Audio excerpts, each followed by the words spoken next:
the word in your home.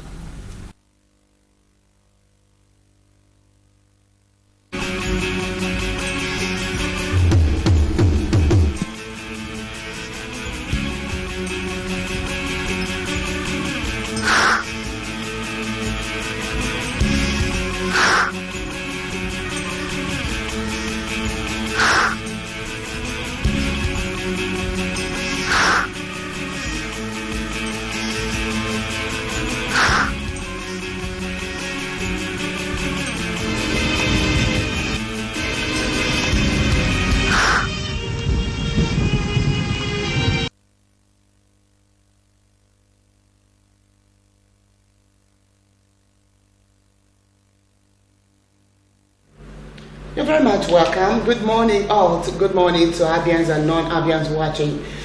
This is One Star Breakfast program on Good Morning Abia. That is Good Morning Abia from your #1 station right here in Abia, the metropolitan hub of Abia State. My name is Cynthia Icheme, and this is usually the platform where we get you and you know of the happenings around you. We usually bring you news on our God's own state, Abia. Excuse me, and also touch all the news in other parts of the state. We also bring you global news. Alright, usually immediately after now we're going to be visiting the Mabo, where we're going to be getting ourselves inspired for the day's activities and challenges, if any at all. On the words of Mabo, you get yourselves inspired and equipped for the day's activities. And afterwards on Mabo, I'll be reading out the news for you. Good Morning Abia package of the news, where we get you in the know of the happenings in the news in Nigeria and other parts of the world. After the news, we take a break, and when we get back, we'll be taking a look at the newspapers. That is our newspaper review, where we take a look at the newspapers and find out what they have in store for you and I. After the newspaper review, we get back, we get you entertained with our documentary we know you're going to be enjoying. And after the documentary, it will be time for us to discuss. And this morning, we are going to be looking at the mass defection from APC to PDP.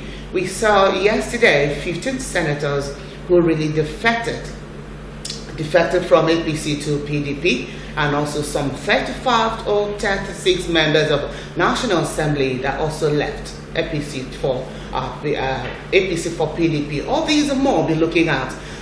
What inspires this defection? What are the consequences, if there are any? What are the significances? Is this what Nigerians are expecting or what Nigerians want? All these and more, you will form a part of our discussion. All right, let's visit, first things first, let's visit the Bible. On Words of Bible this morning, we're hearing from Richard R. Grant. Richard R. Grant, the wisest person, is not the one who has the fewest failures, but the one who turns failures to best account. The wisest person is not the one who has the fewest failures, but the one who turns failures to best account. Of course, you don't really have to live your life without expecting there to be failures. From the failures, of course, you can form that stones are the factors that will also get you to your best. When you are told that you're not doing anything very well, always strive to use that for your better self. I usually do that. If you tell me I'm not doing anything good, I will not hold any strife with you. I will also see that as an avenue for me to better myself. So if you're living in an environment where no one tells you you're not doing anything right, you are bound to be a failure. Of course, it's from corrections that you are bound to make yourself better. All right, the wisest person is that who will turn those directions of failures from anybody from a perfect or superior authority for your better self.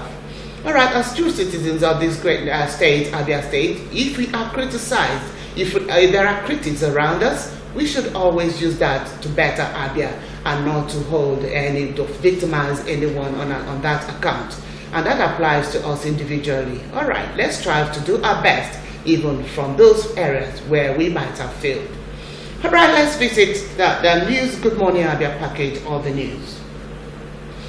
President Muhammadu Buhari has offered his support to the security agents that laid siege to residents of Bukola Saraki, Senate President, and Ike Ekweremadu, his deputy. On Tuesday, the residences of the two senior officials of the Senate were barricaded by its security agents, believed to be a move to halt the pending defection of All Progressives Congress APC lawmakers to the People's Democratic Party PDP. On Tuesday, the president waded into the debates generated by the days earlier and earlier occurrences, asking the people to allow security agents to do their job. Buhari maintained that the law of the land is intended for all, hence there should be no noise about security agents' invitations to Saraki and Ekweremadu.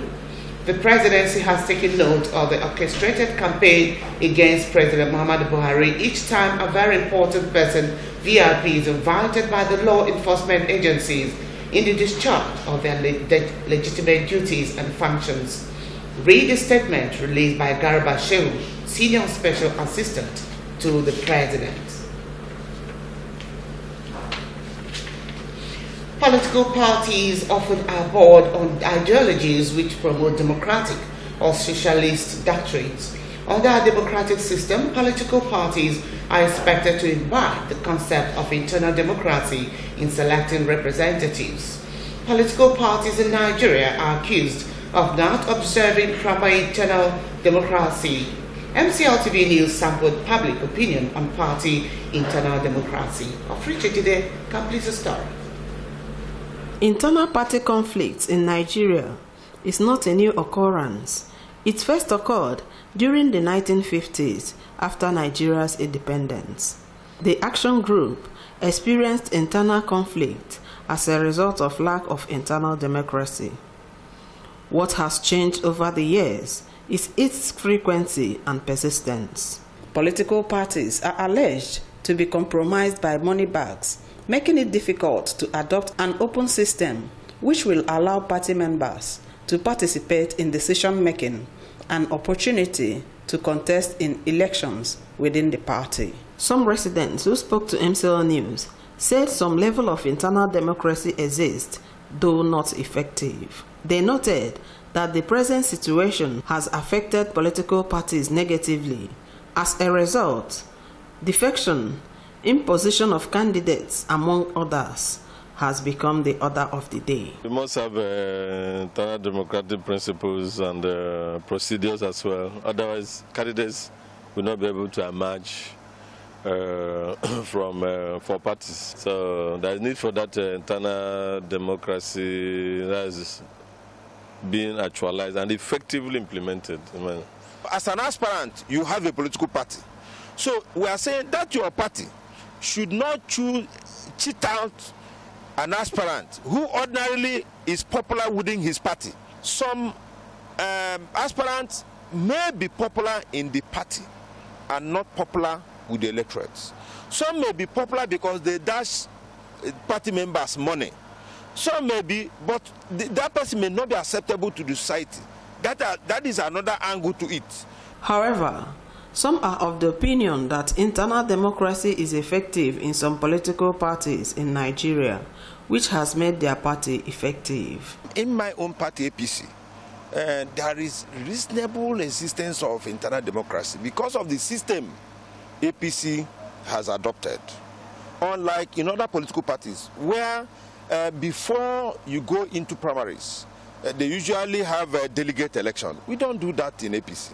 In APC, after the conduct of primaries, those who emerge as party officers at the ward level, for instance, the 27-man ward officers, they will become automatic delegates to elect governors. Members of the public gave the following advice on how internal party democracy can be strengthened in the country. I urge parties, try the best you can to choose the best amongst your party, the person that will appeal to the public. When we get the best from all the political parties, then we shouldn't worry who eventually emerges, because if any one of them who emerges at the end of the day, society will be sure that they have quality. I say INEC can supervise it, educate the parties, organize conferences, and let us democratize, just like our counterparts in Europe and America. Their primaries are free and fair. And if we are talking about automation, let's automate both the party primaries as well as the national elections, and the whole rancor will stop. Internal democracy in Nigeria will be the foundation of an ending democratic culture and process in the country. Ofriche Jide, MCL News.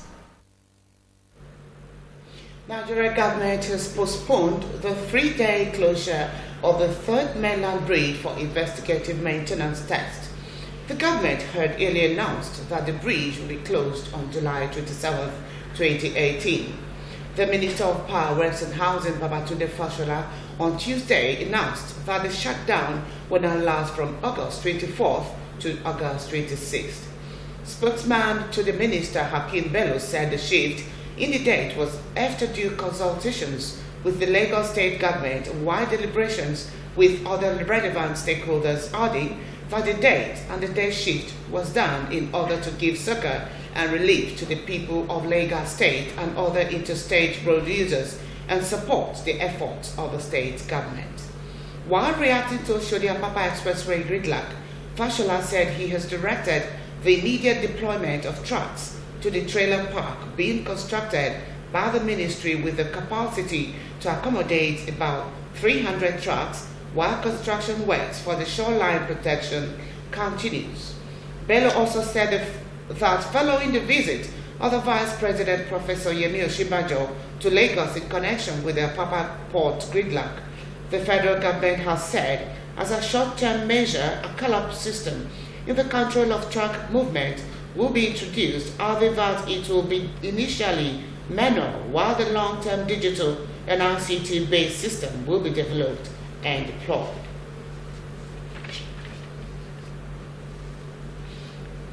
Nicholas Road Junction is a road directly opposite Brass Junction, in which harbours the popular international equitable industries and leads to roads like Azuka, Immaculate and Eziama. The road has become impassable over the years, but with the recent rehabilitation of roads by the Okezi Bazus administration, which include the Brass Junction, Immaculate and St. Paul's, Umatako and others, it is expected that Nicholas Street will receive similar rehabilitation efforts. The report. Nicholas Road, which was fully in use, served as a popular road leading into the Eziama houses, which is equally a part of the old government reserved areas, GRA. The present state of the road has become so deplorable that vehicles no longer ply the road. The road is strategically located, having a direct link from the very popular and busy Aboweri Road. Some of the adduced reasons of the neglect and abandonment of the road include the blockade of the head chambers situated at the Nicholas Junction that most often overflow and flood the street, the activity of one of the high users of the road, the international equitable industry, coupled with the expansion of other roads into Eziama. There's no way you can talk about Brass Junction without talking about Nicholas Road. Because if you want the beauty, the aesthetic value of this road, this junction, Brass Junction, for it to come up properly, then you have to also build Nicholas Road, because they are almost the same. You know, it will beautify the entire environment around the two, because two of them join together. The one that links from Gabi to Eziama, going down to PZ Junction. That road is also a very important road, because a lot of business are being recorded there, and a lot of people also use the road. So it's a link road. There's no way. It's a very important road. It's a very economic road. This is Nicholas Junction. This is my 23 years here. If you come to blockage of gutter, personally myself, I've been contributing every time 500, 1,500, 1,000. I've contributed more than at least 100 and something thousand naira. At the time we said we won't contribute again. I now advise the government of all this waterway park here. Nobody where they pass, even the motor no they pass. No motor where they pass here. Everybody where it's here. He just go back.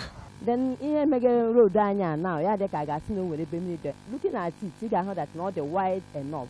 Man, the problem now that that chamber, we chamber na me road there.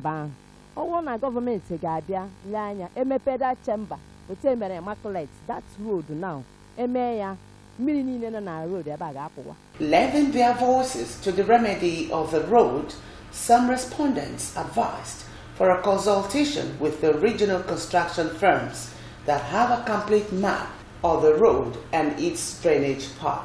Others expressed the hope that given the pedigree of the present administration, Nicholas Street will get a fair hearing. The governor of Abia State, Dr. Kezikbazo, is doing a lot in rehabilitating the roads. We want him to actually come and rehabilitate this road, this Nicholas Road. This side of the road, this Nicholas, we need the government to come and help us because there's flood here. And maybe the gutters or construct a new road entirely at the Nicholas Avenue. Since that chamber is locked, so when you mepe that chamber, and they feel that now, all na mepe that chamber,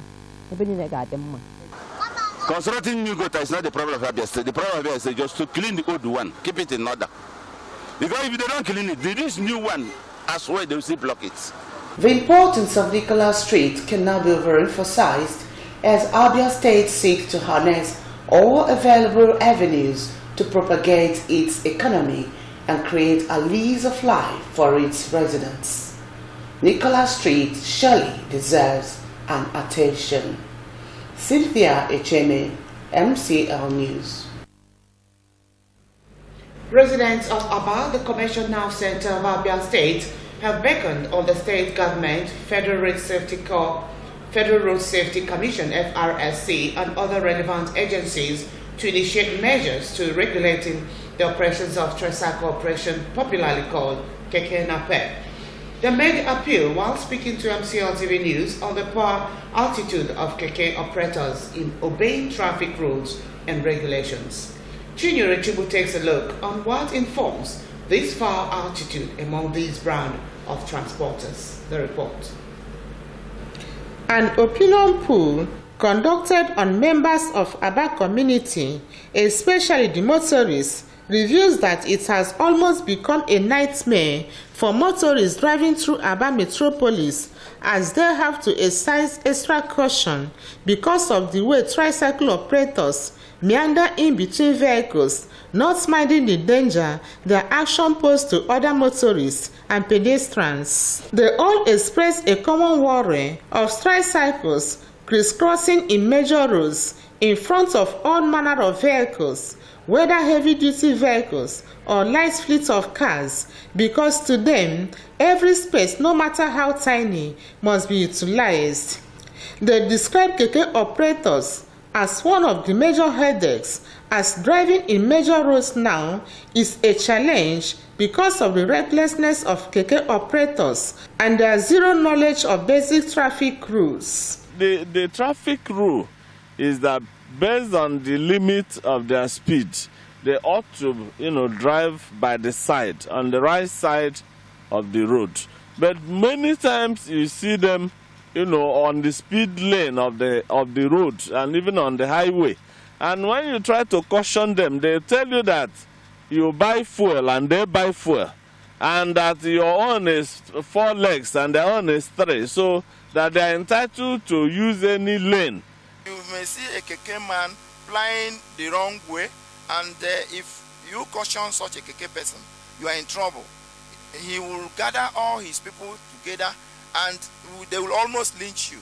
And if they find out that maybe you are more influential, they'll call you names. Wherever there is a junction, that is the Keke, what do you call it, park. Wherever, even they create their own parks here and there. Two people just gather. Before you know it, that place has become a Keke park. Apart from reckless overtaking, they said that the most worrisome is applying through the speed lane instead of the service lane, as they often stop mid-road to pick passengers, stressing that their level of nuisance has become unbearable. Respondents also frowned at multiple lights that affect the views and line of sight of other vehicles with the improvised iron barricades installed behind the keke bumpers to protect them when hit from the rear or side. The current one now, the one trending is you see keke people with a kind of damaging light, flashing light continuously on your eyes, even in the daytime and the night time. And the authorities, the traffic people, the VIO, what are they doing? How can you, as a keke man, you after putting all the lights, you now put this one that is very disastrous to eyes, and nobody talks about it. There should be a law made by the Abia State House of Assembly to regulate the whatever system or method, or regulate the operation. Let me say, operation, the usage of the road by these keke operators, because they are really a menace to the society. They are a menace even to the passengers because they put the lives of the passengers at risk. MCN News spoke to the operators on why they seem to be lawless and disregard to traffic routes. When they overtake people, anyhow, most of the drivers they will stay on the road. They will answer call instead of them to park one side. They will stay on the road answering call instead of them to wait. What will this to overtake them from the other line? At times they use it to protect the keke because both people, they hate keke and they are trying all their possible best in order to kill us. That's the reason why they use it to protect their keke. Okay, if I should describe it, I will just simply say that keke is becoming too many in number. Maybe outnumbering the space of the road. That is the primary cause of it. The Abia Unit Commander of the Federal Road Safety Commission, FRSC, Mr. Rome Ekele, who spoke off camera, expressed dismay of the reckless attitude of keke riders and their non-observance of traffic laws, and said it is against traffic law for tricycle operators to place speed lane and the expressway. He also cautioned them against metal protector they constructed behind their keke and ruled out the installation of multiple lights. Chinyere Chibu, MCN News. The Central Bank of Nigeria on Tuesday announced its readiness to lend to large companies in the country by buying commercial paper CPs issued by such firms to make low-interest, long-term funds available to the real sectors of the nation's economy. CBN Governor Gabriel Emefiele disclosed this at the end of the Monetary Policy Committee MPC meeting in Abuja on Tuesday. The committee retained the monetary policy rate MPR 14% along with all its parameters in line with analysts' projections. Emefiele said that the decision to invest in corporate organizations became necessary because deposit money banks (DMBs) had frustrated past incentives by CBN aimed at encouraging them to lend to the real sectors of the economy. He said that such CPs will be expected to come to the market at single-digit interest rates and for tenures as long as 7 years. The CBN banks said that banks will also buy such CPs as to be issued by the companies. He said if a bank loans such money for new projects or plant expansion and is verifiable, not for refinancing, a project for 7 years inclusive of 2 years moratorium at 9%, that bank providing those evidence and verified by the CBN we will go into bank's cash reserve ratio and we will release cash or the equivalent sum to that bank at zero cost.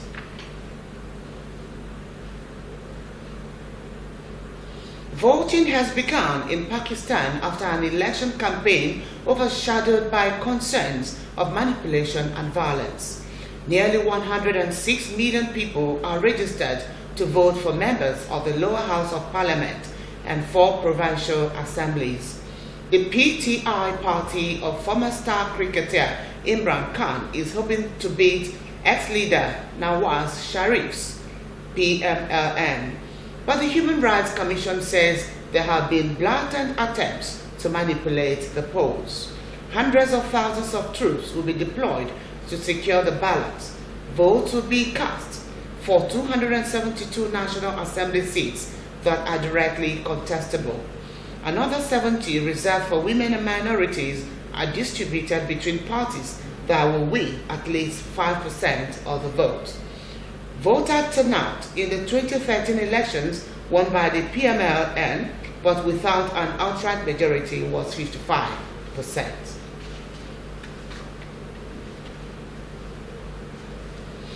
That's a Good Morning Abia package of the news. We're going to take a break, and when we get back, to be time for us to look at the newspapers. I'm talking about our newspaper review. Don't go away.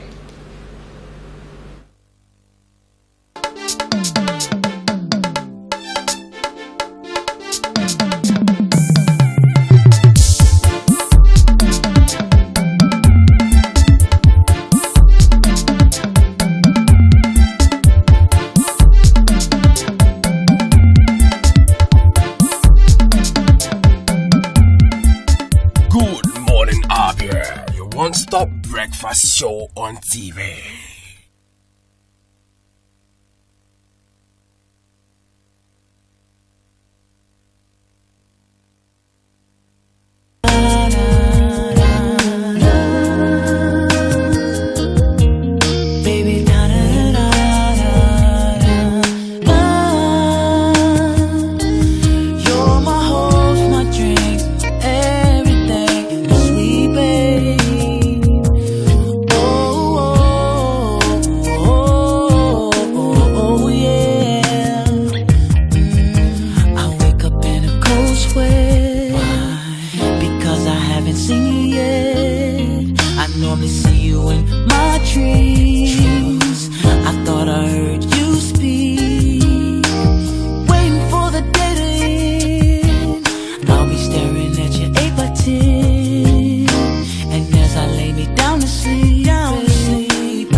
Time to rebuild Abia.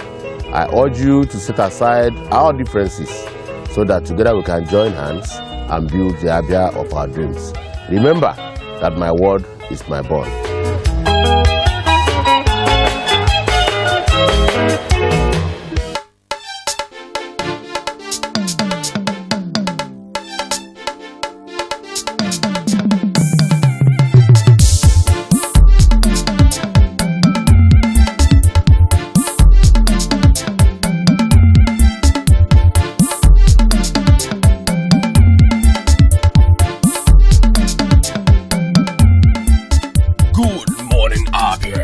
One-stop breakfast show on TV.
right, welcome back. In case you're just joining us, this is Good Morning Abia, a breakfast program from MCL Television, your number one station right here in Abia, the Commercial Center of Abia State. And this is our newspaper review segment, where we usually take a look at the papers and find out what they have for you and I. As usual, we are going to be kicking off with the Daily Sun. All right, the Daily Sun on the top right-hand corner says, democracy taking shape in Nigeria, says Governor Wike of Rivers State, the number one citizen of Rivers State. Go to page 39 and find out why Wike is saying this. Page 39, democracy taking shape in Nigeria. And stepping down, you see a culture headline, Palace coup in Senate as PDP topples APC. With several interesting banners there, says Kwankwasa, Melaye, Lafiagi, 12 senators dump APC to give opposition party majority. 32 APC reps defect to PDP. 4 others join ADC. We are still in control of House of Reps, 25 states, says APC. How plot to change leadership was fought. These and more, you do yourself a lot of good to read page 6 for all these we've just mentioned. Quite interesting ones. Alright, and beneath there we see Senate composition, PDP 56, APC 48, ADC 2, ABGA 1. And these are just coming from the picture elements we are seeing beneath here. Very colorful picture elements. It says, of policemen laying siege to roads leading to homes of Senate President Bukola Saraki and Deputy Senate President Ike Ekweremadu in Abuja yesterday. In set right, members of People's Democratic Party PDP in the House of Reps jubilating after the defection of 37 members of All Progressives Congress APC to their party. Alright, and just by the side there, you see on the right hand corner list of defectors. That's the Senate, from the Senate. Dino Melaye Kogi, Rabiu Kwankwasa Kanu, Lanre Tejosho Ogun, Shaba Lafiagi Kwara, Rafiu Ibrahim Kwara, Barnabas Gemade Benue, Abdulaziz Nyako Adamawa, Monsurat Sumonu Oyo, Osman Nafada Gombe, Suleiman Honkie Kaduna, Ibrahim Dambaba Sokoto, Obale Shitu Jigawa, Isa Masio, Misao Bauchi, Suleiman Nazi Bauchi. For House of Reps, Garba Ibrahim Mohamed Kanu, Shehu Usman Kanu, Sani Rano Kanu, Aliyu Madaki Kanu, Dambara Nuhu Kanu, Nasir Garu Sule Kanu, Garuba Omar Kanu, Musa Ado Kanu, Ahmed Garuba Bichi Kanu, Ado Samia Musa Kanu. Continue for this list on page 6. Alright, away from these, we see on offer robbery, police threaten to arrest Saraki.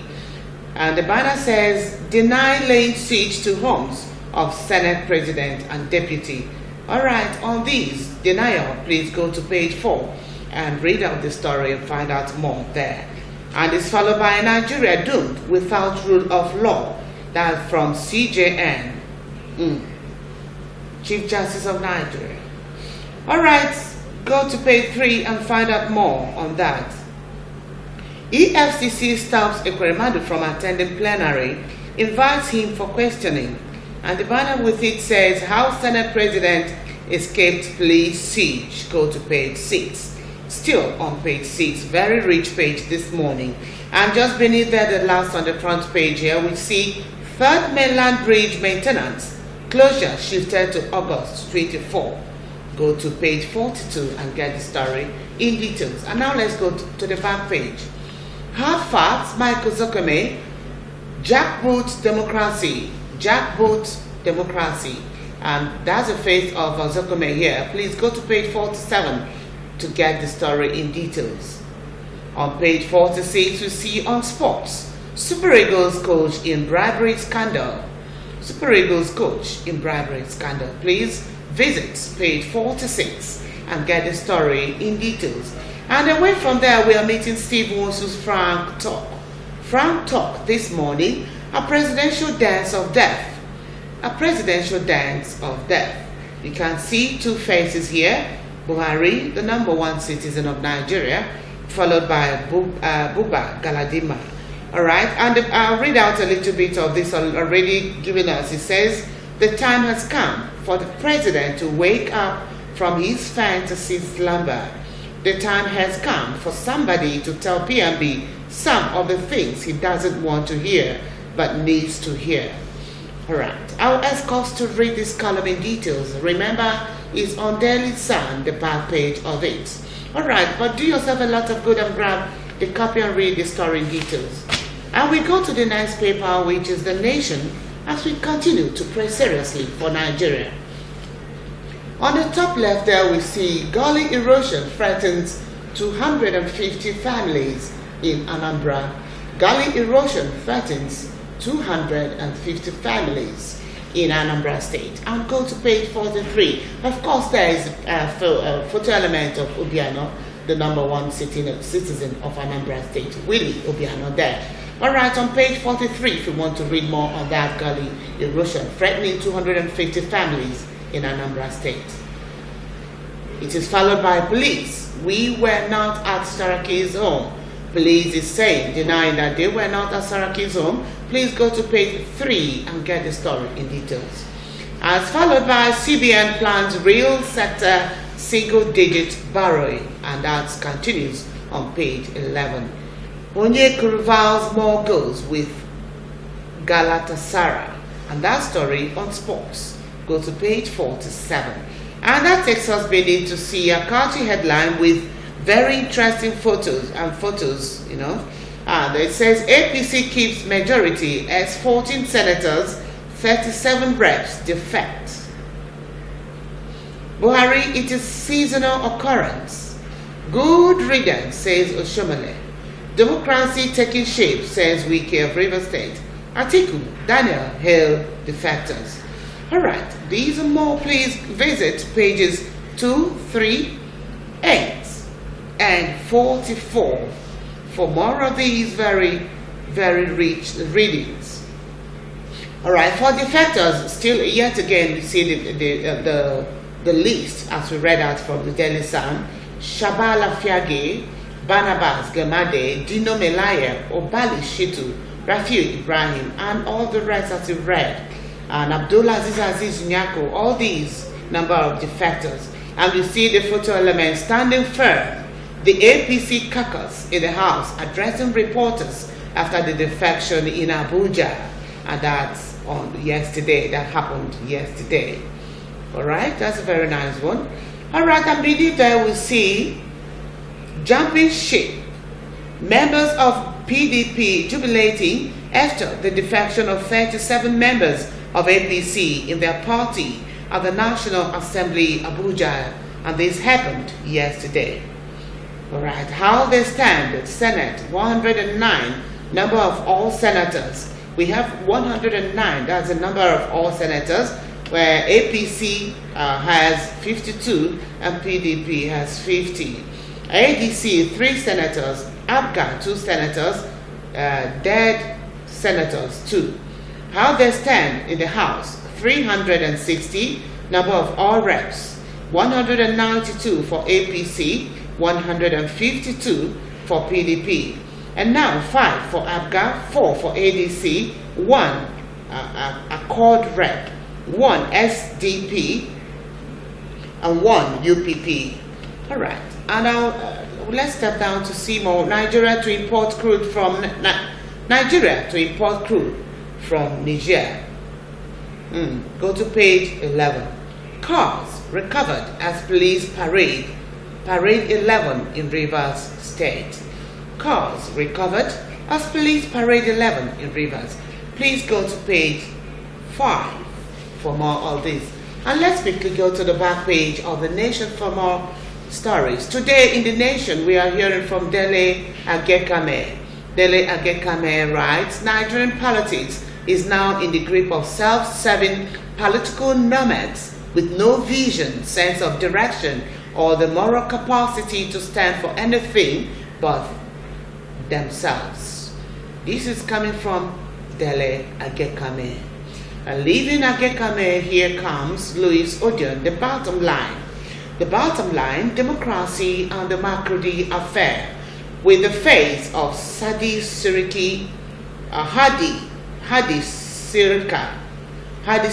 Minister of Aviation.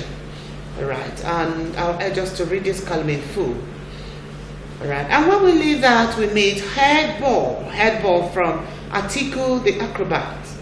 Atiku the Acrobat, okay? Read this column and find out why he's being referred to as the Acrobat from Headball this morning. Leaving Headball, we are meeting Ripples. Okupe is an expired politician, says Shagay. And the response says, expired? NAFDAC. NAFDAC, please take note. Okay, that is that for the nation this morning. Very interesting and rich headlines and stories this morning. Let's go to the New Telegraph, the last but not the least paper. And the New Telegraph on the top there we see government, CBN to government, save for rainy day. We can see the face of Emefiele there. Alright, save for rainy day. And the banner says, Woos banks to lend to real sector. MPR retains interest rate at 14%. Okay? Another very nice one from Emefiele there. And that we tap down to see 4 interesting stories this morning.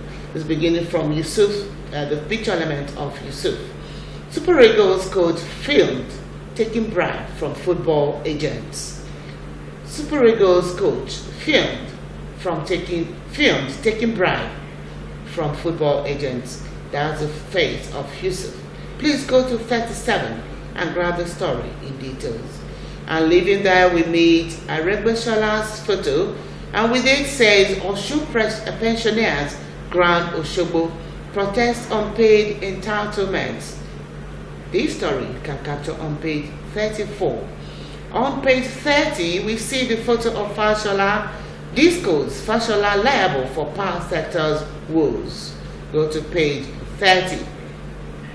And the next is on the face of the president, the #1 citizen of Nigeria, Muhammadu Buhari. Buhari signs crude import deal with Niger Republic.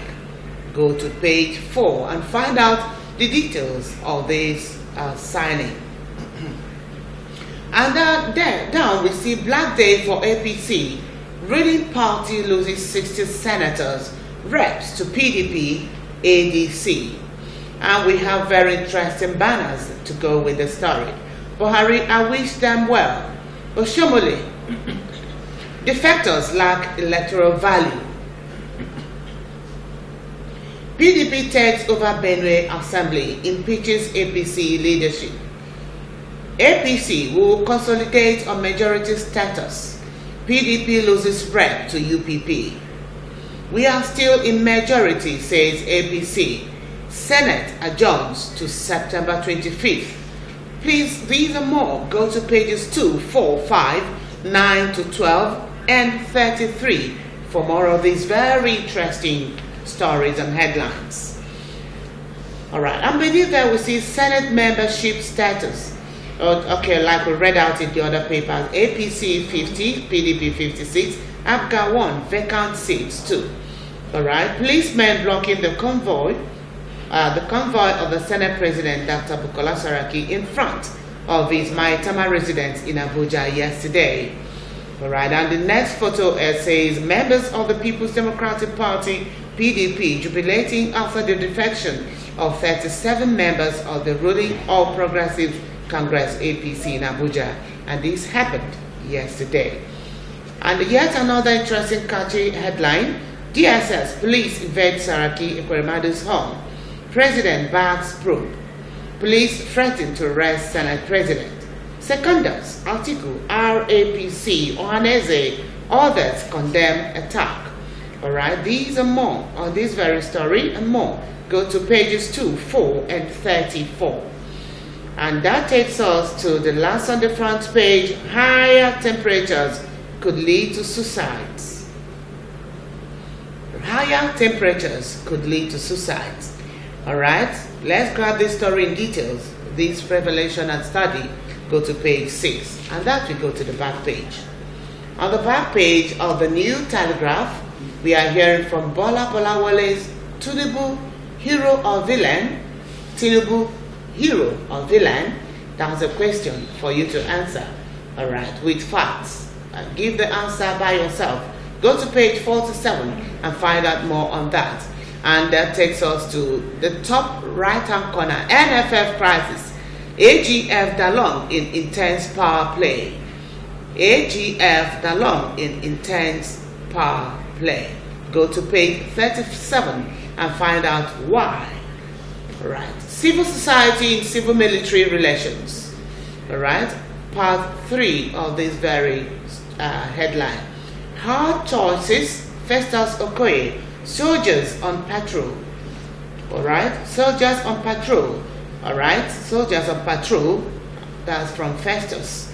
And I'll read out a little bit of that. The Nigerian military must at all times be the last line of defense and should be sparingly used in internal security operations. The Nigerian police must be our first line of defense and should be repackaged and reorganized. Very nice one. All right, it's coming from Festus Okoye. Read on the back page of the New Telegraph. And with that nice saying from Festus, we meet High Chief. I read from High Chief who said, I'll go any length to achieve peace in APC, says Oshomole. Success requires dogged determination. And that's from High Chief. Remember High Chief, the cartoon that says it all in very comic manners. All right, and with that we crown this newspaper review segment. Remember, it's just a tip of the iceberg. We continue to encourage you to read all the papers, rush down, or you can jump down to your nearest vendor and grab all of the copies of the papers.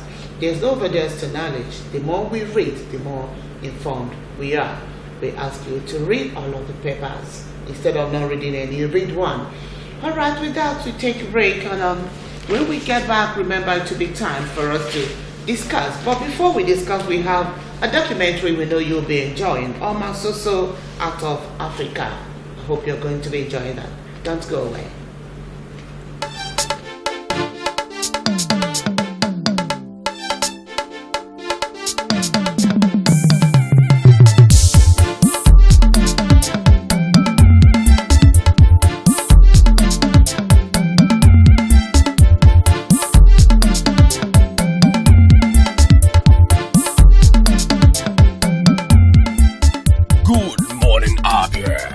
Stop breakfast show on TV.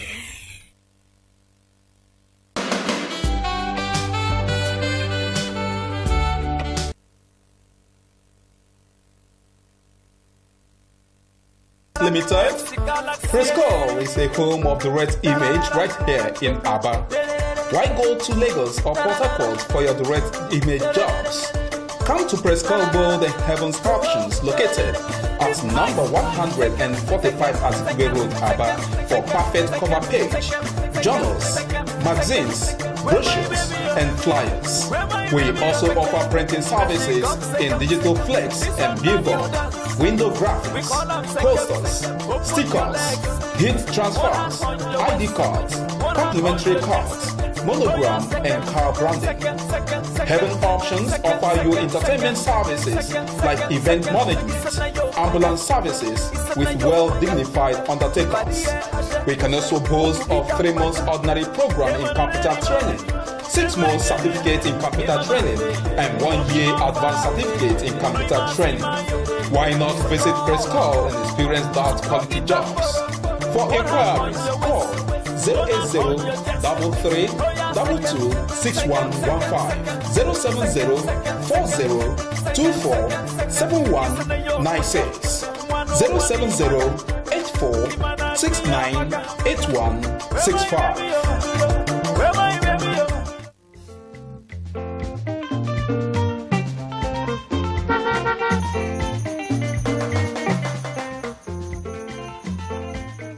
Do not deface Abia State with posters.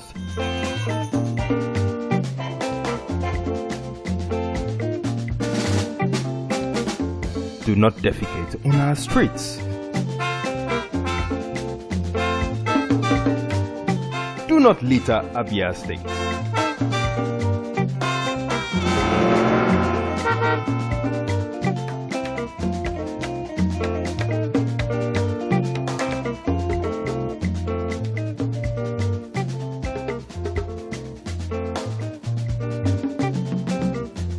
My brothers, I say what did man go do for this world where people no go talk? If you chop, Do not urinate in public places. you no chop, then go talk. What did make we do for this world?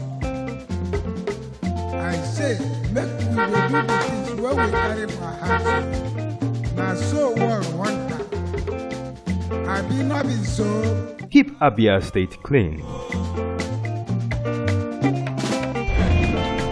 This message is brought to you by MCL TV.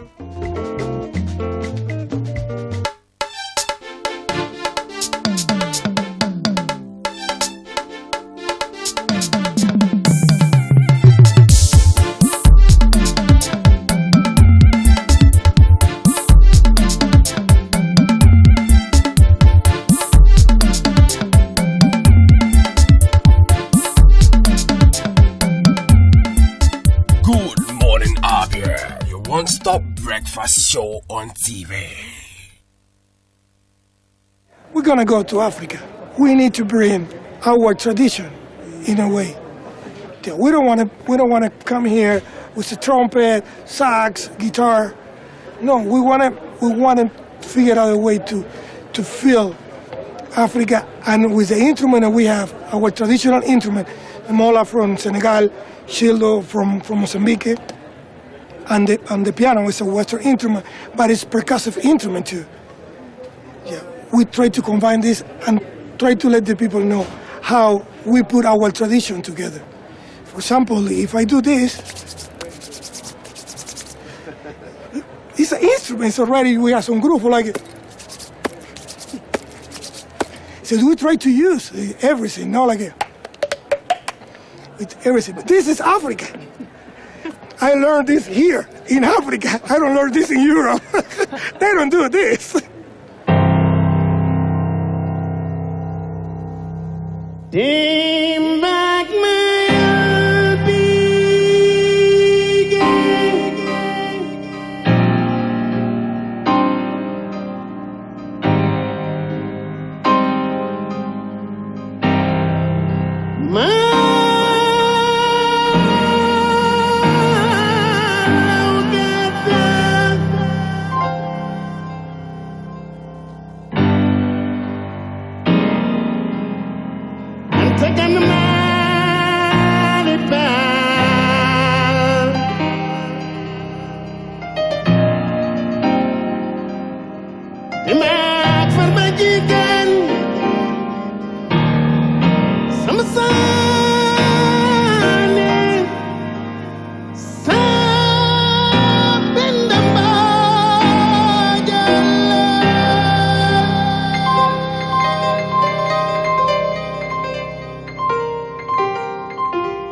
cómo empezó la idea del tour. Y recuerdo que lo primero que le dije a Scott, que es mi manager, en Oakland, California, y estoy hablando por teléfono en Barcelona a través de París.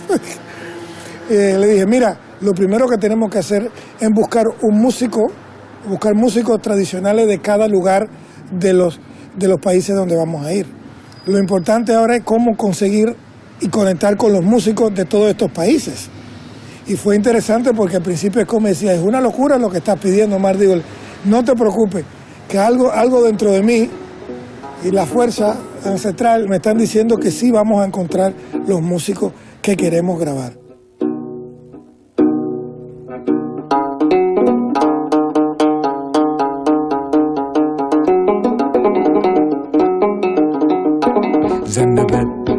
ጋራጋራውንም ከንጦጦለሃይ ጎርፍ ያመጣሽ እንደው ልጠብቅ ዙን ከአዲስ አበባ ላይ ዘነበ ጋራጋራውንም ከንጦጦለሃይ ጎርፍ ያመጣሽ እንደው ልጠብቅ ዙን ከአዲስ አበባ ላይ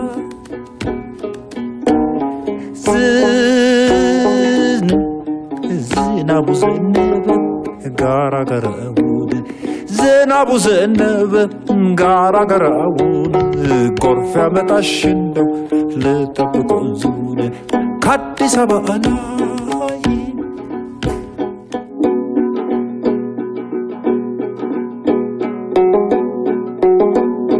ጋራጋራውንም ከንጦጦ ላይ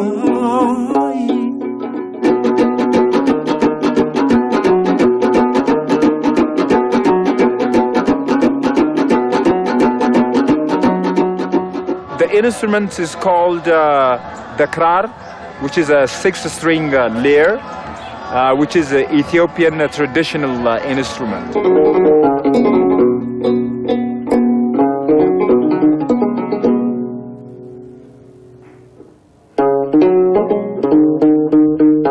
My father learned this from his father and from his ancestors. And my ancestors taught my father, and my father, gave it to me. And then, it just comes from generation to generation kind of thing. The image for the Africans, actually, the musical image for the musical promotions, what he's doing right now is really good because he's going to take this musical tradition to the whole world. Hop! Hop, arang fanu, che, fano, ageru, gaba, che, sai, sena. Che, ageru, gaba, che, sai, sena. Che,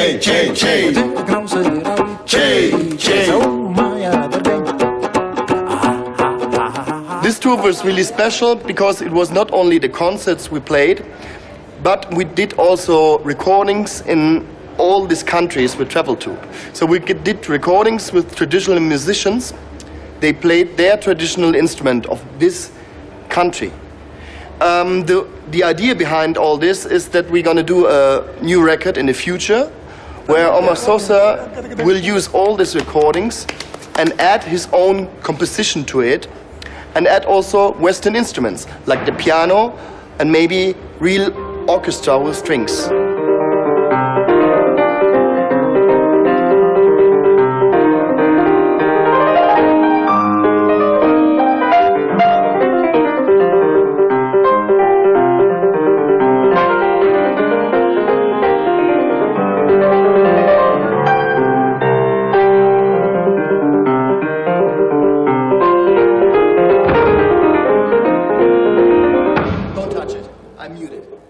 Leave it on, like this, and then don't touch.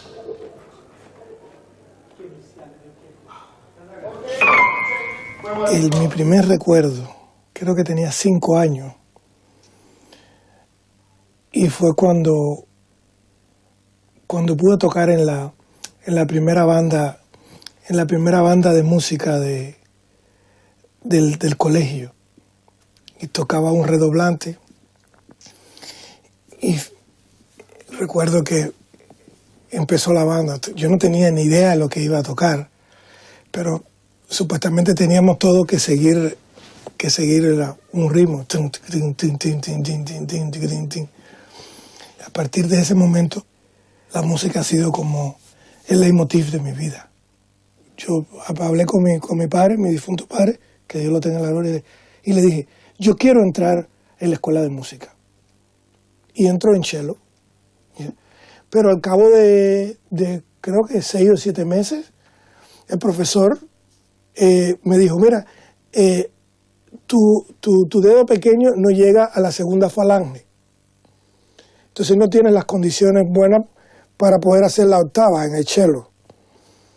Y entonces me dijo, mira, si quieres, ve a percusión, que es un poco donde ponían a todo el mundo, ve para la percusión. Y tengo que darle las gracias, porque si no hubiese estudiado percusión, quizás no tendría la visión que tengo hoy de la música.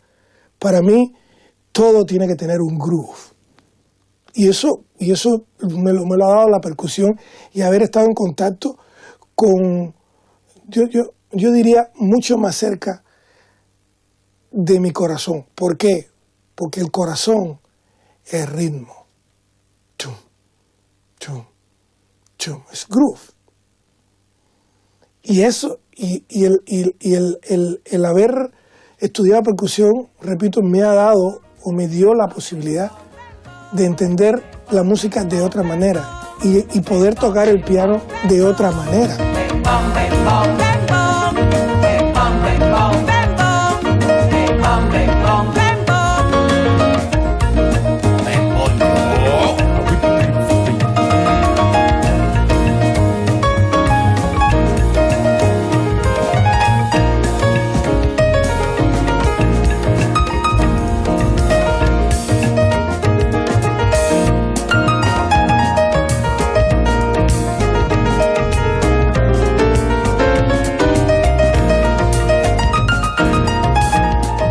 Omar Sosa, en très peu de mots, mission impossible.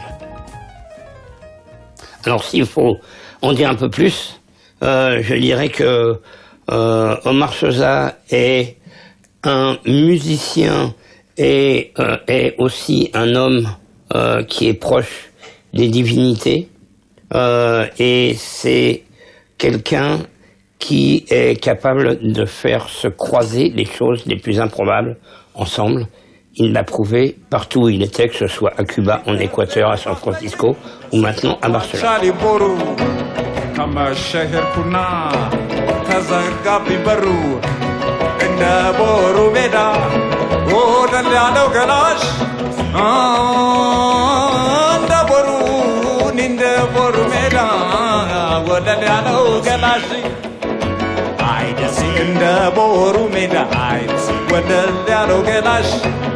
አብራለው በሀብቱ ደሃ ዋይኑ በላሽ ደስ ያላት ነፍሴ ደስ ያላት ነፍሴ ደስ ያላት ነፍሴ ደስ ያላት ነፍሴ ከመሐመድ አገር ገባኝ ከደና አይነት አይነት ኧረ ደሴ ደሴ ገራዶ ገራዶ አለቀላልቤ ተንዶ ተንዶ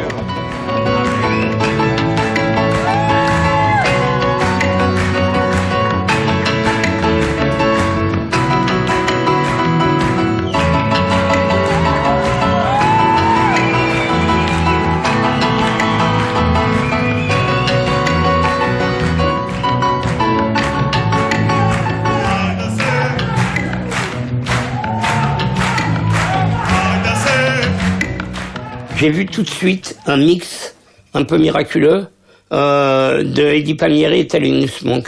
C'est-à-dire de deux cultures, de la culture profondément du latin jazz, c'est pas grave, trop tard, ça marche pas. Voilà. Donc, c'est la culture, Eddie Palmieri, c'est la culture du latin jazz, et Thelonious Monk, évidemment, d'un piano qui est débarrassé de toutes ses chaînes, et Omar Sosa, pour moi, c'était immédiatement ça.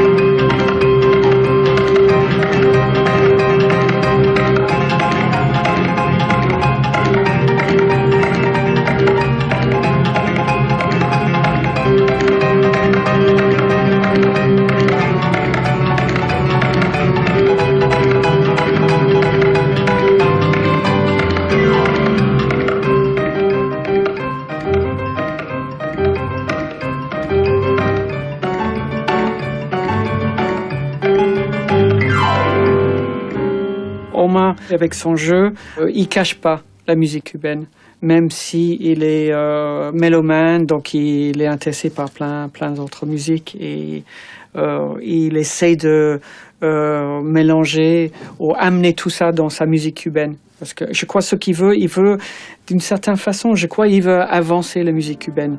Ça n'a pas beaucoup avancé depuis un moment parce que c'est un petit peu figé. Et je crois qu'il est un des seuls musiciens cubains qui essaie de vraiment avancer les choses.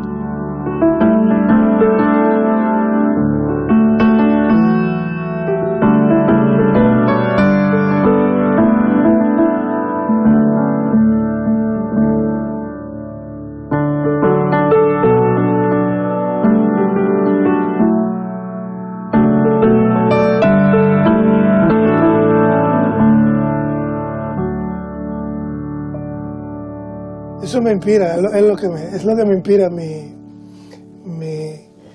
mi ciudad. ¿Por qué?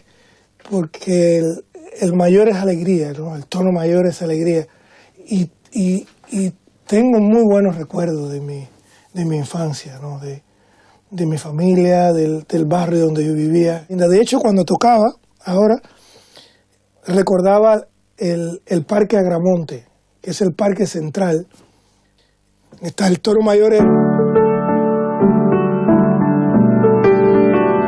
Me daba yo nosotros jugando con los niños, todos los niños jugando fuera, y ese tono menor es un poco el recuerdo de que los negros no podían caminar por dentro, solo caminaban por fuera. Eso es un poco lo que tenía en mi mente en el momento que tocaba. No suelo hacer esto, ni hablarlo, ¿no? Pero bueno, me están preguntando, no me queda otro remedio que decirlo. Es un poco una mezcla de sensaciones, ¿no? Pero si tuviese que quedarme con una de estas dos,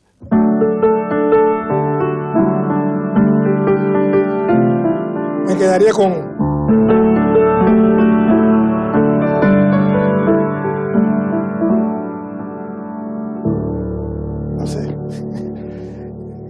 Eso.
non-stop breakfast show on TV.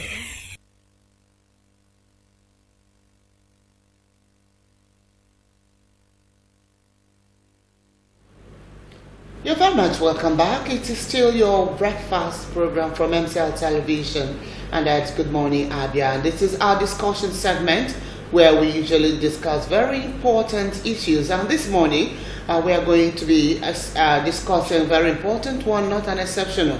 Today, we are looking at the grand and massive defection from APC to PDP, majorly PDP, although the others just received ADC and all that.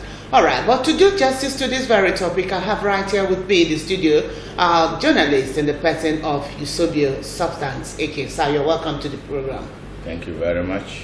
All right, it's followed by Olusegun Bamboshe. Sir, you're welcome. A legal practitioner at that. Sir, you're welcome to Good Morning, Abia. Thank you so much.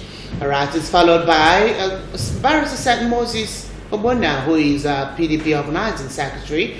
Sir, a legal practitioner also. You're welcome, sir. Thank you very much. Good morning, Abians.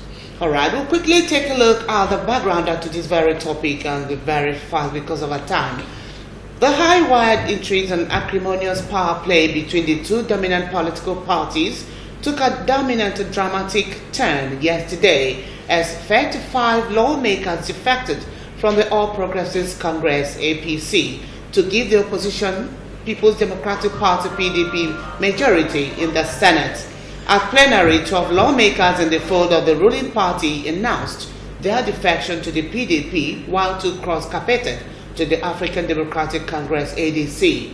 With the development, PDP has 56, APC 48, ADC 2, and ABGA 1. The gale of defection also spread to the House of Representatives, where APC lost 37 members, 32 to the PDP, 4 to the ADC, and 1 to the United Progressive Party UPP. Following the notices of defection read by by the Speaker Yakubu Dogara at plenary, the APC now has 186 members, PDP 160, All Progressives Grand Alliance ABGA 5, ADC 4, while Accord Party, the Social Democratic Party, SDP, and the United Progressive Party UPP have 1 each. The seat of the late former Deputy House Leader Buba Jibril is still vacant, while Okerejev is yet to announce his new political party. President of the Senate Bukola Saraki read out names of the 15 senators, predominantly from the Southwest, North Central, Northeast, and Northwest. Those who announced their defection included Lanre Tojosho, Shaba, Lafiagi, Barnabas, Kemade, Dino Melaye, Mohammed, Obali Shitu, Rafiu Ibrahim, Shitu Bali, Isa Masiu, Salomon Hunkiu, Montserrat Sumon, ADC, Mohammed Dambaba, Osman Bayero Nafada, Suleiman Nazif, Rabiu Kwankosa, and Abdulaziz Motala Nyaku, ADC. ABGA had Senator Victor Ume, Anambra Central, while 6 of 2 lawmakers from Bauchi and Katsina states who died earlier in the year are yet to be filed by the Independent National Electoral Commission, INEC. The defection did not come without any protest, as Ahmed Lawal, leader of the Senate, begged Saraki to step down the list containing names of defectors, noting that the crisis rocking the APC would soon be resolved. He was cheered by senators who kept yelling, point of order. Saraki, who had been rumored as one of those to defect, was silent on his next move.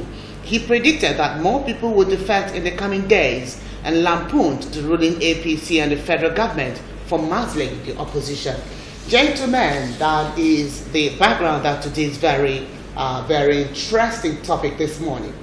All right, let me begin with you, Substance AK. How would you, the defection, how do you look at it? What do we owe this to?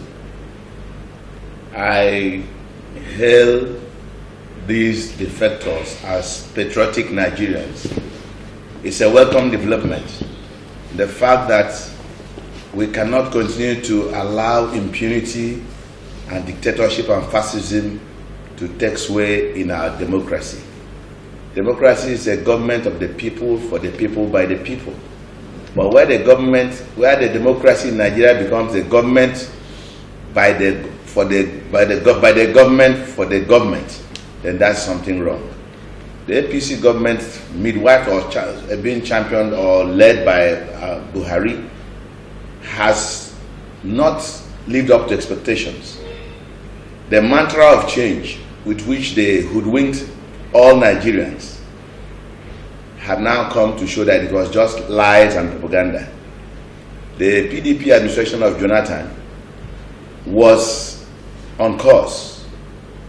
But today, we all Nigerians can be able to see what has happened. People are being slaughtered every second, every hour. Nigeria has become a place of condolences and mourning. And an administration's first priority is protection of lives and property. And this administration cannot do that. Outside that, The presidency has been trying to muzzle the legislation so that they could now become a dictatorial administration. But I thank God for patriotic Nigerians who have seen the handwriting on the wall and said, no, enough of this. We cannot continue like this. It's a welcome development. All right, it's a welcome development. That's how you see it. Okay, let's come to you, the legal practitioner, Bambushe. What do you have to say about this? How do you see this massive defection? Well, just like my friend has just said, it's a welcome development. They have the constitutional backing to defect to any party of their choice. Freedom of association, freedom of expression, freedom of movement. And so it is not unexpected because it is due, because we cannot continue with this government that is incompetent, that is unreliable. We cannot continue. Something must happen. We must have a change. So I think it is a welcome development, and I'm in full support, and I will continue to support such a good development. Thank you. All right, thank you very much. Barrister Moses, you are PDP organizing secretary. When you heard this, how did you feel? You see, since yesterday, I've resumed singing the national anthem. Arise, O compatriots. I thought the compatriots were all gone. You see, what is happening at the National Assembly is expected. Nigeria has not come up to a level anybody can begin to take anybody for granted, begin to use power to do things anyhow. Having experienced military regimes where even the military head of states who convinced themselves they could take this country for a ride were stopped by armless civilians. Talk of a civilian president who thinks he can use the military and the police DSS to begin to do things recklessly anyhow. What has happened yesterday is just a tip of an iceberg of what will happen. State houses of assemblies have started defecting too.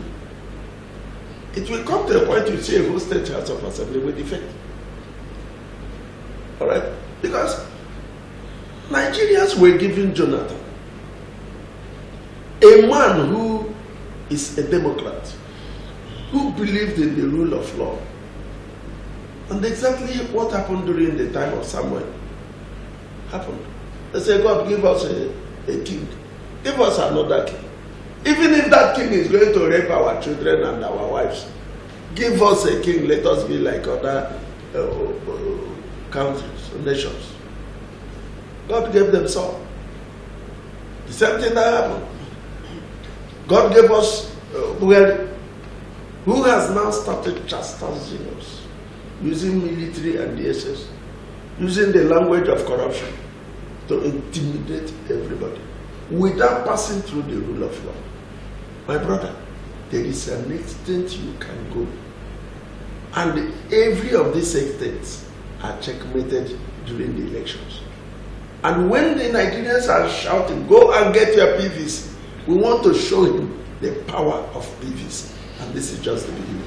All right, thank you very much. We want to show the power of PVC, and this is just the beginning. That's coming from the legal practitioner, Barrister Moses. Even as we await the arrival of the legal practitioner, Victor Nwugo, who is a member of the APC, we'll take a break, and when we get back, Good Morning Abia continues. Don't go away.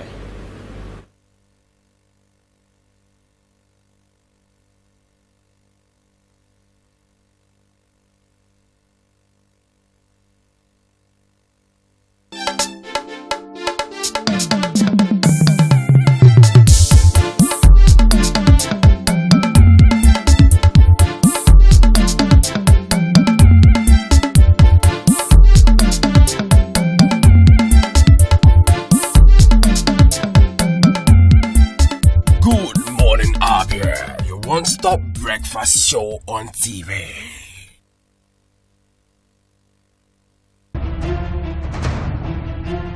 Chukwu na-enye karịa onye ọbụla Chukwu na-enye ka nri onye ọbụla. Ọ na-enye ka ndị ọrụ bekee na-eri ikpege n'ọnwa n'ọnwa. Ọ na-enye o, ọ na-enye o, ọ na-enye o.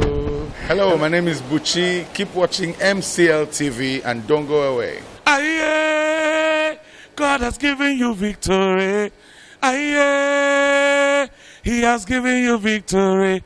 Aye, God has given you victory. Aye, He has given you victory. What's up, people? It's your boy E-Ben, ministering to God's children, and you're watching MCL TV. Don't touch that dive. Peace. I love you. MCL, the word in your home.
One-stop breakfast show on TV.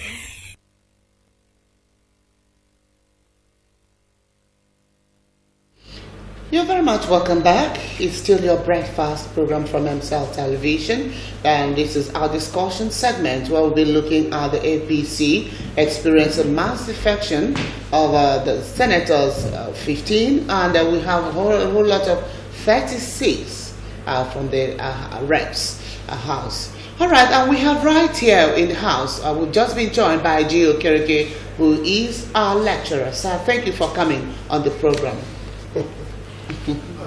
Thank you. Good morning, Abians. All right. While we still await the arrival of the next guest, sir, we're talking about the mass defection being experienced. We all experienced yesterday from APC. 15 senators left APC for PDP, and we also saw the same in the House of Reps. All right, and we ask, what's the massive defection? How do you see it? What's your view about that? Going back through Nigeria's political history, I would want to say that I don't consider the happenings as an issue of much significance.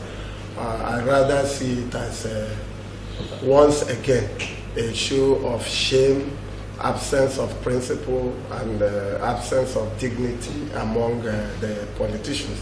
Over time, we are studying, or rather we are borrowing our ideas from happenings in Europe and America. And you talk about stability in political parties, because once there is instability in the political party, it reflects on the society. And my expectation would have been that people should indeed take their time, stay in a given political party, because membership of a political party would have in the first instance demanded that the individual had taken his time or her time to understudy the principles, the ideologies, the views, the perspectives that surrounded a given political party. What we are seeing now is that Nigerian politicians generally, whether APC, ADC, PDP, they lack principle, they lack understanding of ideology, they only work on the basis of self-interest. And so if you want to contest a given position and you don't have the chance in a given place, you move to another place. That is not how to actually work towards the establishment of a stable polity. One should be able to stay inside, fight inside, and restructure. All right. Look at the case of Trump in the United States. A lot of Republicans don't like Trump as a person. But he has won, and you have not heard of defections from Republicans to the Democratic Party. They stay inside, they fight, they restructure, and move the system forward. Okay, I know that people will tend to restructure if their voices are allowed to be heard, and if whatever they suggest will be taken. I will now be talking about the possibility of bringing about a change in a political party. What about an instance where your voice, you could come up with an idea, and that idea would be muzzled? Let me please expand on the issue. Yeah. Look at what is happening. There is this rule against defection. But the people that are defecting are very smart. They started with PDP. And to create that impression, because the law is talking about where there is factionalization, you are free to defect. They now created a faction in PDP and call it New PDP. And then they moved in block to APC. And they did not, in fact, disperse. They maintained that their identity. And when they wanted to move, they created that idea of a faction again and called themselves Arrow APC. You now discover that even as they are moving to PDP, if PDP should be reasonable, PDP should be very, very, very uncomfortable with this movement, because this is a bulk of people looking for personal interest. Tomorrow again, they will form another group within PDP when they see their interest, move to another party. Thank you very much, and there's instability. We'll get to that. I know that you're a lecturer of political sciences. I know you have quite a lot of things to clear us on here. All right, but before we get to that, let me come to you, Yusobieke. What do you think with this defection? What do you think could be the implications? What would this portend for the party APC and also for the entirety of the nation? I'm worried that my learned lecturer is talking on the semantics of politics. We are talking about how to salvage a nation that is on the brink, a nation that is dying, a nation that, if we allow what is happening now in this first term to go into the second term, a lot of bloodshed will happen in this country. And that is what we are saying. A nation that we are hoodwinked by a mantra of change that was, packaged with lies and propaganda that made Nigerians to say, okay, let's try this man. The goodwill we gave to him, and within 3 years he squandered it all. He told us he was going to make a naira to become $1, and we have not seen it.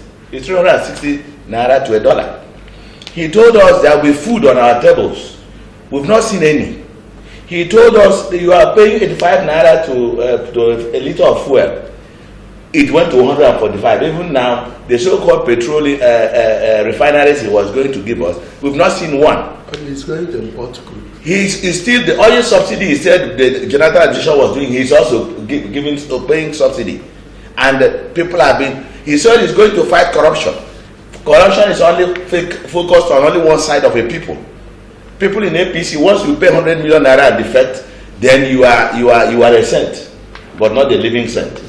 So then we now move on to what we call about protection of life and property. Look, anybody killed, whether in the northeast, whether in Benue or this, affects me, even though that I'm here. Because John Donne, a poet, an English poet, said, any man's death diminishes me because I'm part of humanity. Never you ask for whom the bell tolls, it tolls for thee.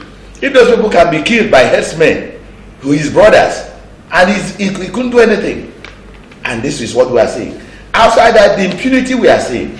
He said an Inspector General of Police to go to Benue, and the man disobeyed him. You are the Commander-in-Chief, you could not sanction him. Right now, they are now denying. Police went to block the house of a Senate President and the Deputy Senate President. This is impunity gone too far. It is not done in any other crime in the world. Why must people now say? And the people say, look, we have had enough of this. When these people with you, after all, it was the same people who were now saying they left PDP to come and help APC. And after that, you now did what? This is the way I say. For me, this is a time for every patriotic Nigerian to rise, to stop this impunity, this fascism, and these deterioration tendencies that is coming up. But I can assure you one thing, let Nigerians buy it today. Babangida tried it, he failed. Abacha tried it, he failed. This one also will fail. So they will fail. All right, thank you very much. Let's hear from you, Abamboshe, legal practitioner. Let's hear what you have to say. What do you think about what you have just said? Do you agree with Yusubio's substance? Well, actually, I do agree with him and disagree with my honorable lecturer.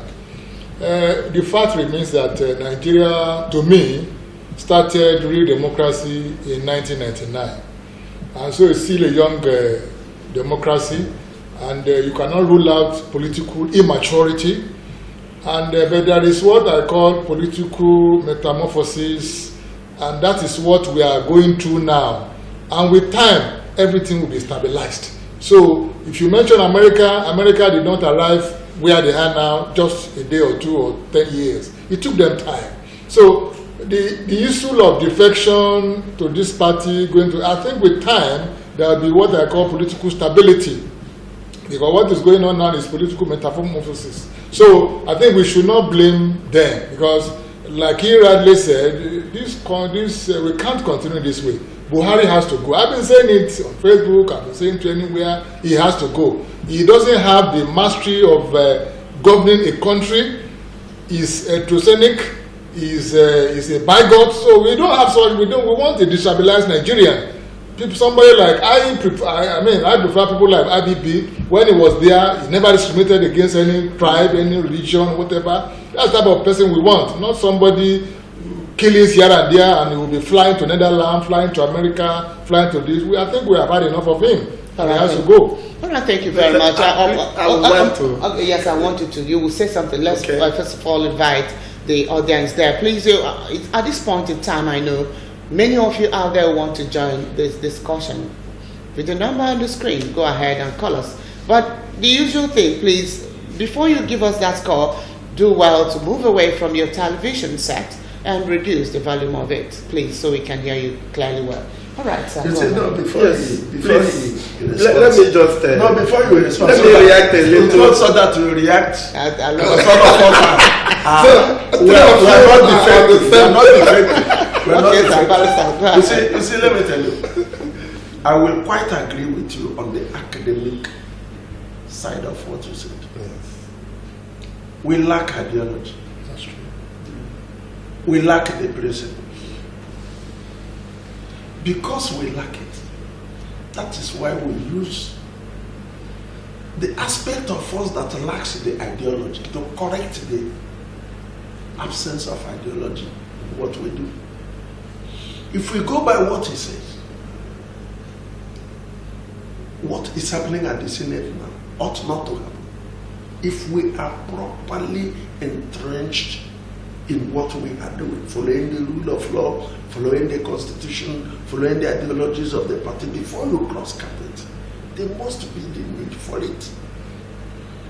But the situation, these things that ought to checkmate the conduct and operation of the Senate and the National Assembly is lacking. We have to use a manual way of checkmating it, to checkmate it, so that nobody dies. You remember that when Jonathan attempted to do what he ought not to do because of the absence of ideology, because of the absence of rule of law in the members of the National Assembly, and because he had nearly overwhelmed everybody and took control of power, disregarding the Constitution, this manual system applied by forming new PDP. All right, and all of them moved away. Okay. Now that President Buhari is applying the same thing, the manual system has to come in. You will not jettison it mystery. Okay, let's take this number one caller. Hello, good morning. Hello. Hello, good morning. Thank you for calling in. All right. You're welcome to the program, sir. What's your location? Where are you calling from? Yes, I'm calling from Umode. All right, Umode. Thank you, sir. What do you have to say on the topic? I want to ask what you are saying about this administration. All right. I want to make the reference to understand that most of them that defeated to PDP have said that they're going to give a lot of them, even oil wells and automatic tickets on the issue. And they want to belong where other people belong, where Nigerians belong. And they are representing people. And here, what they are doing is so if this Buhari could not defend Nigeria in this first administration, it will be the second administration that we believe in that will work. So I believe that strongly and support the need of the RAC for the betterment of this country. Because of their position doing for the interest of Nigeria. So I want to understand that. Thank you. He has finished. All right, thank you very much. You heard what he said. Yeah, all right, thank you very much for calling. I would want us to be in a position of separating the interest of the Nigerian electorate from the interest of the members of the National Assembly, the senators and the members of the House of Reps.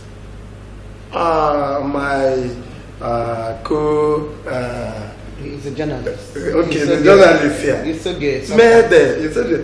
Made certain comments concerning perhaps the reasons why this defection occurred, and he drew our attention to the area of Nigeria, expectations of positive developments in Nigeria. But I want us to separate the interest of the Nigerian people from the interest of these senators. What he mentioned, the issues he raised, are they the issues raised by these senators? No. They presented a 7-point agenda, and all the 7-point agenda, the contents of the 7-point agenda had to do with personal interest. Don't prosecute us here, don't do it. They never mentioned the issues he's mentioning. People just believe, and it is very, very dangerous for us to adopt that direction of affairs. People believe they are defecting in the interest of Nigeria, but they themselves have never thought about this issue of developing Nigeria. They are talking about personal interest. I'm not interested in PDP. I'm not interested in APC. What I am interested in is instability of the Nigerian system. Because an unstable system can never bring socioeconomic development. They are destabilizing the system, all for the sake of personal interest. All right, let nobody believe that they are doing it for the interest of Nigeria. It is for their interest. Let's take this call. Hello, good morning, sir. Hello? Yeah, good morning. Your name and location, please. Yeah, my name is Mr. Paul. All right. What do you have to say on the topic? Yeah, I'm calling from Kure. All right, thank you very much. What do you have to say on the topic? What I have to say is that Buhari has to resign. And Buhari supposed to know the tenure has finished. Because he has finished everything about Nigeria. So that's all I want to say. We want to convert this country to be a Muslim country. So we have to go down. Thank you. Thank you very much. Okay, he's saying, anyway, we are all entitled to our own opinion. He says that the president should go, he has done his bit. He wants to turn the country into a Muslim country. Anyway, you were saying something. Yes. Okay. Are you done with what you were saying? Please, yes, I want to re-emphasize. Okay, before you re-emphasize, let's take this other call. Hello, good morning. Hello? Hello. Hello, good morning. Thank you for calling in. Your name and location, please. I'm calling from Abia. All right. Thank you, Hani Chuku. What do you have to say on the topic? I have just listened to the last gentleman that spoke. All right. Greet my learned friend, Anel. The discussion is what is natural and everybody is interested. It's just in the whole topic. Since the man that spoke last, draw a line, as you already pointed out, in selfish interest and national interest. But please let us lay this foundation.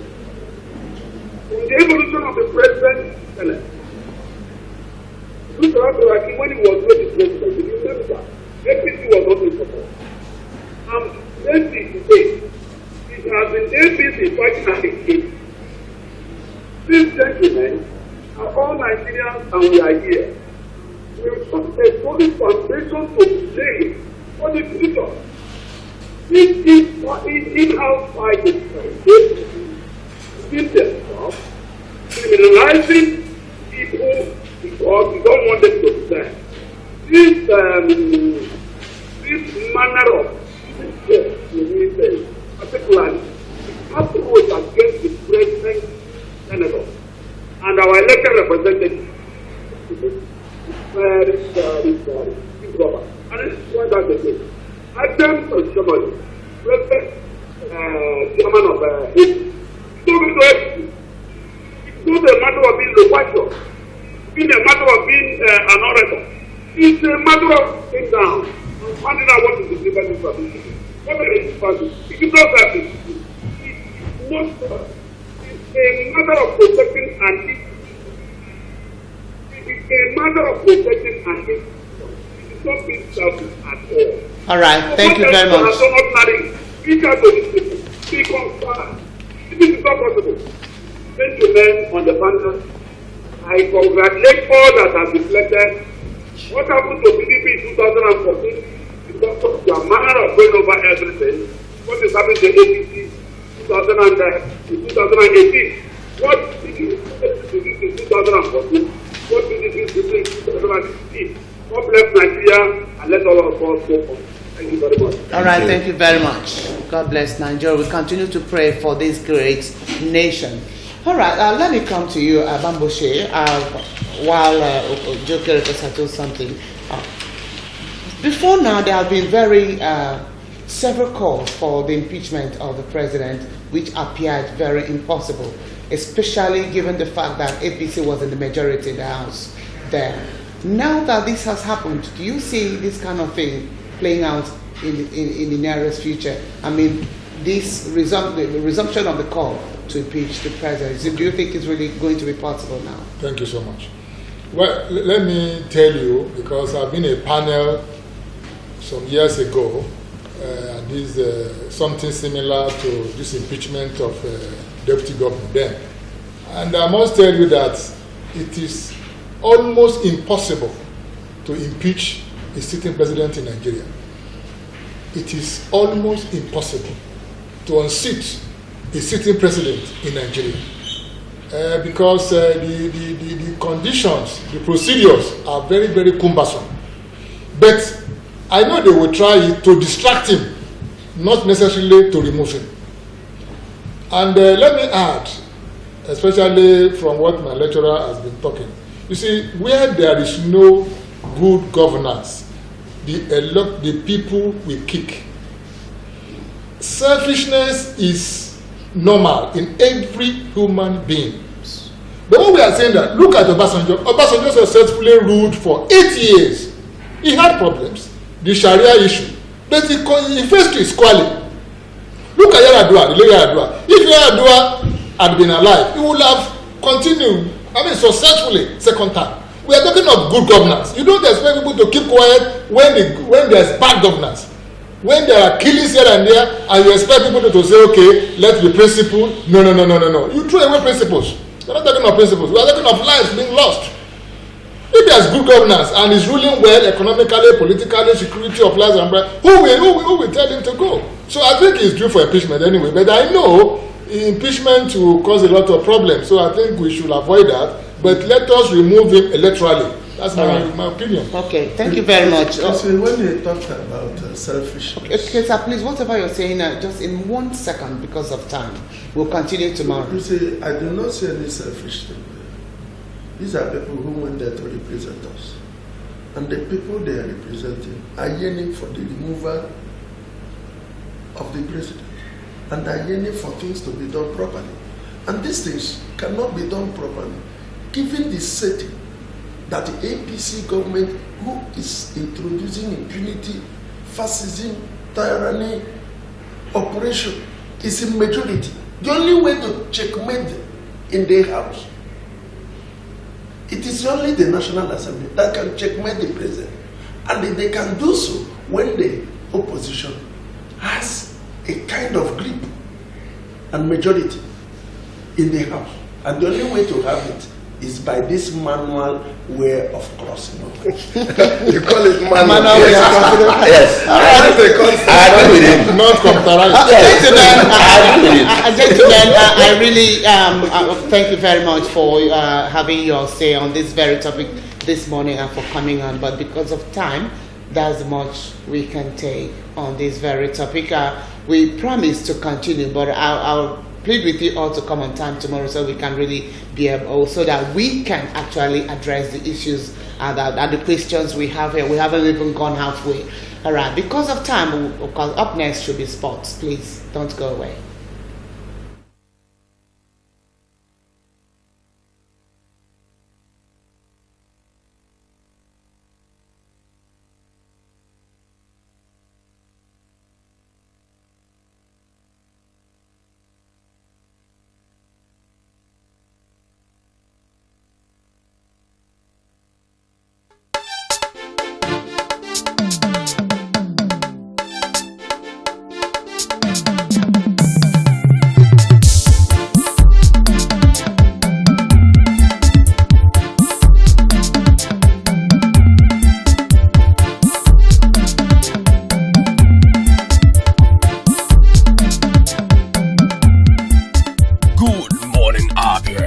One-stop breakfast show on TV.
Well, it's the midweek edition of your program, Good Morning Abia. We are going to be having the midweek edition of sport on the program, Good Morning Abia. My name is Kekong Gabriel. Of course, you are aware that the head coach of the Super Eagles that is talking about the Salisu Yusuf is, of course, saying no to allegation being made against him for collecting the sum of $100,000 to, of course, bring two players to represent Nigeria at the 2018 CHAN tournament. And the crisis rocking the Nigerian Football Federation is still raging on why Amaju Pinnick is celebrating his return to the glass house. One man, Giwa, is saying that the truth will surely prevail, and for Nigeria to get to represent to be represented at the AFCON under 17, they have to go past the likes of Cote d'Ivoire and, of course, Burkina Faso. These are some of the issues we are going to be taking a look at quickly, but we are going to be starting with our first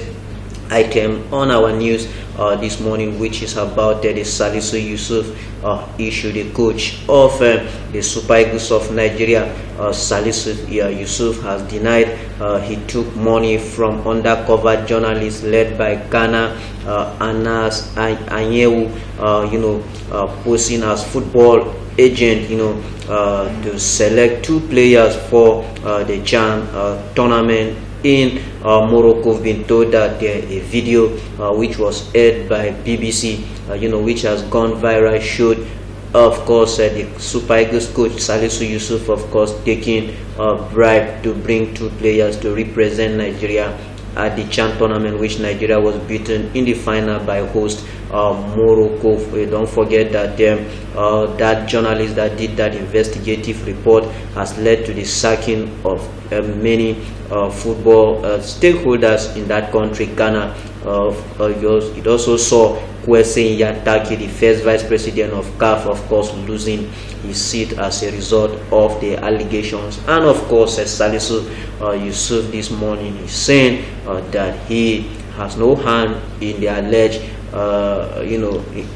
his alleged involvement in the scandal currently rocking CAF. Want to believe that Ahmad Ahmad is talking about the president of CAF, and all concerned will be able to go around and bring the culprit to book for the betterment of the round leader game in the continent of Africa. Away from that one, now we go over to the AFCON under-17, where the Nigerian Golden Eaglet have, of course, been drawn in Group B for them to be able to play in Niger come 2019. A whole lot of football activities lined up for the Nigerian teams, where the news this morning is that Nigeria under-17 are drawn against Burkina Faso, Cote d'Ivoire, and of course Benin Republic in Group B of the under-17 AFCON Zona qualifiers in Niger. We start on September the 2nd. That tournament will be starting on September the 2nd. For them to really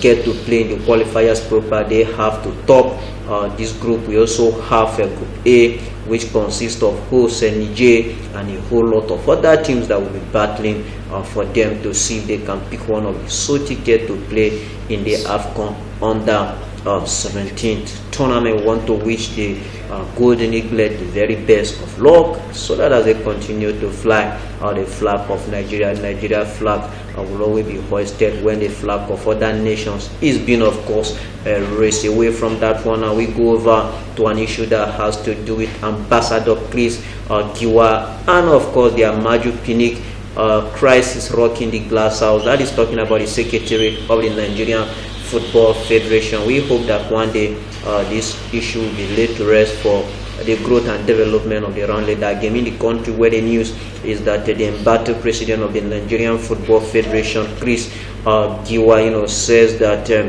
truth will prevail between him and Amaju Pinnick on who ought to be the president of course, the NFL. That is talking about the Nigerian Football Federation. Don't forget that some days back, operatives of the State Security Service, laid siege to the Secretariat, where we were told that the Commander-in-Chief of the Armed Forces of the Federal Republic of Nigeria, that is talking about President Muhammadu Buhari, has asked Amaju Melvin Pinnick to return to the glass house, and reasons also being that the President of FIFA, Gianni Infantino, has insisted that he recognizes only the Amaju Pinnick-led board of the NFL. But one man is saying that the Giwa remains the authentic president of the NFL. That is talking about the Minister of Youth and Sport Development. His name, of course, is Solomon Talon. We'll see how that one pan out. Don't forget that the highest court in the land, the Supreme Court, has given it verdict in favor of Giwa. Don't forget that Amaju Melvin Pinnick emerged the president of an election alleged to have been rigged back there in Delta State in 2014 as the NFF president. Quickly away from that one, now we go over to basketball, where the Tigers of Nigeria are really preparing to get back into action, and one man is talking about the coach of the team, Alex Nwora. The news this morning is that the Tigers coach Alex Nwora said hard work and better team chemistry, will help the chances of his team qualifying for the FIBA 2019 World Cup. He made this known after the team narrowly lost to world number 1 United States of America at the weekend in the finals of the big international invitational tournament in China, and ahead of the second round of qualifications between the 14th and 16th of September holding in Lagos. He said more work is required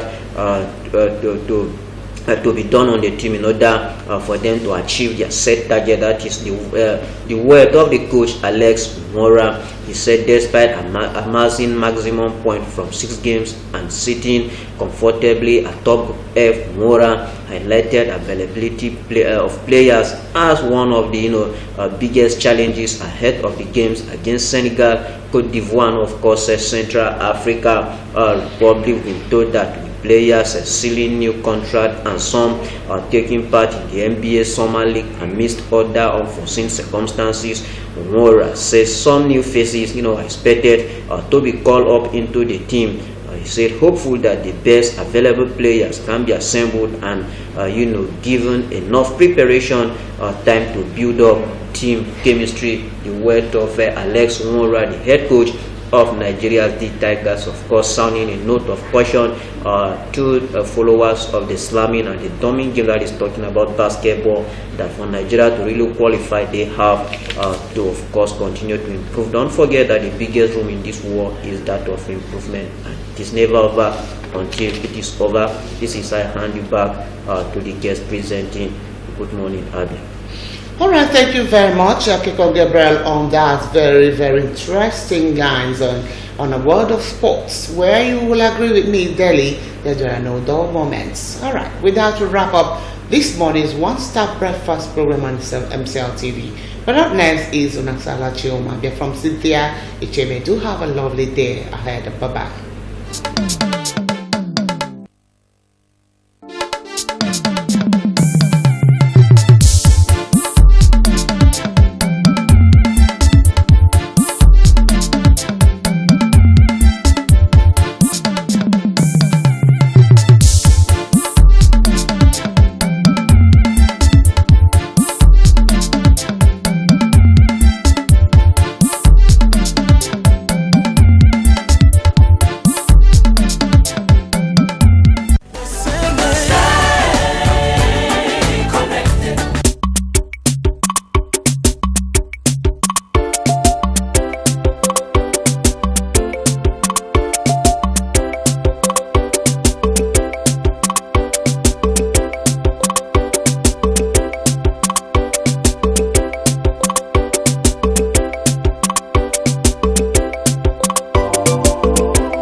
MCL, the word in your home.